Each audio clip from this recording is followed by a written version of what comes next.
Can this really be true?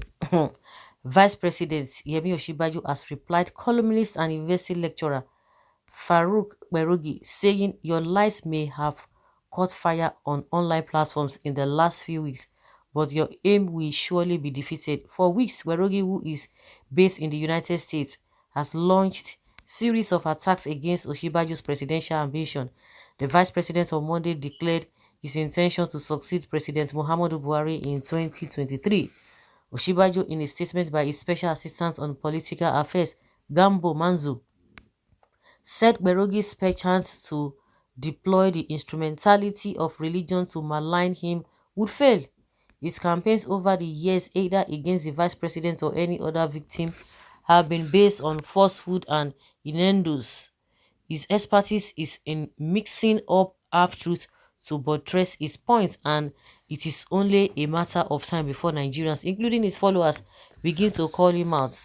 Entitled "Lies May Bloom but bear no fruit," the statement by Manzo reads, 2023 promises to be a very interesting year for Nigeria and Nigerians. In the game, if you are seen as a very competent or favored, you may have to deal with more smear campaigns and calumny. Not too long ago, my boss, the Vice President, Professor Yemi Osinbajo, was the target of one such of vicious and unwarranted attack by one Farouk Berogi.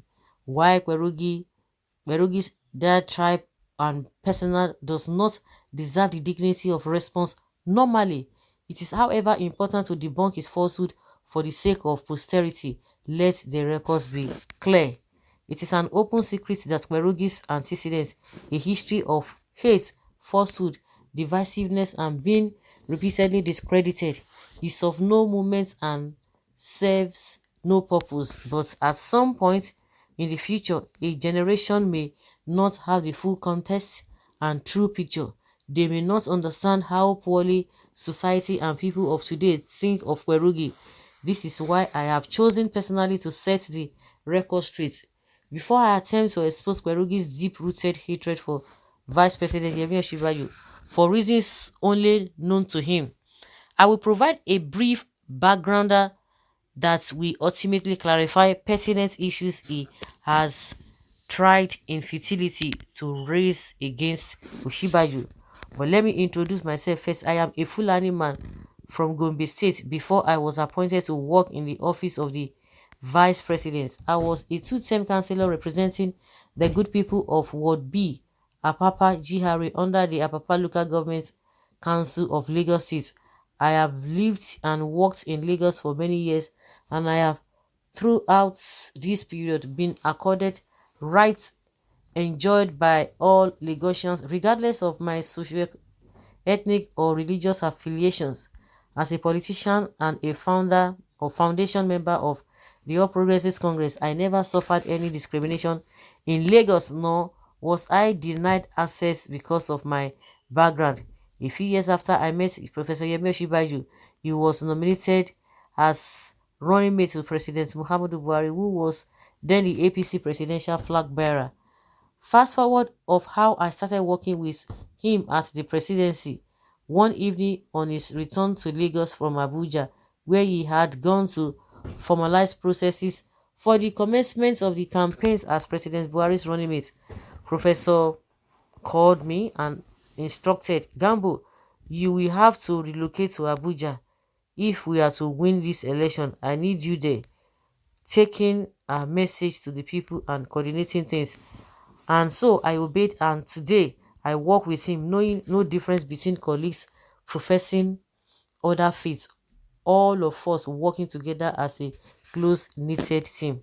It is against the backdrop that I have, these backdrops that I have decided with all sense of duty and humility, first as an appointee of the VP office, a Fulani and a Muslim, and most importantly an eminently qualified Nigerian, to call out Berogi and expose his bag of lies.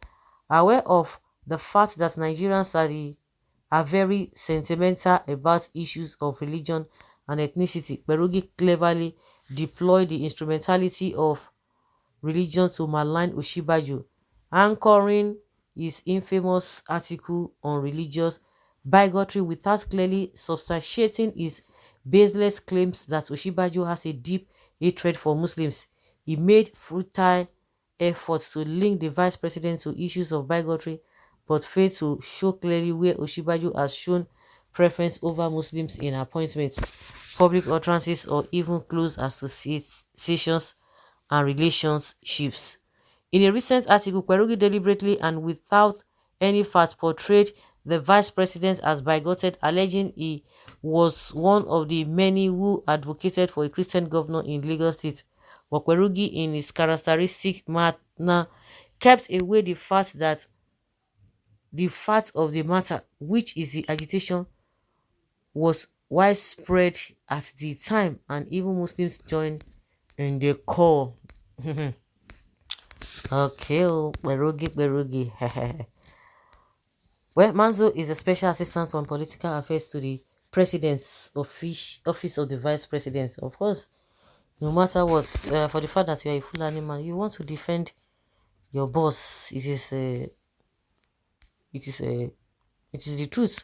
But what you are saying might not be far from the truth, because there are a lot of disjointed and what have you. I don't even know why Berugi is speaking on a vice presidency of Osinbajo and saying that he hates Muslims and all of that. I think even his religion forbids him to do that, to hate anybody. Well, Mr. Essay, don't bother replying that useless man with a gorilla face. He has no background.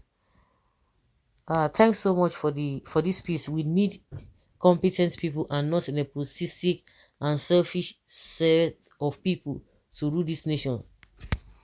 Well, Osinbajo's intention is dead on arrival. What is your contribution to the present government? We cannot have you as a Buhari puppet.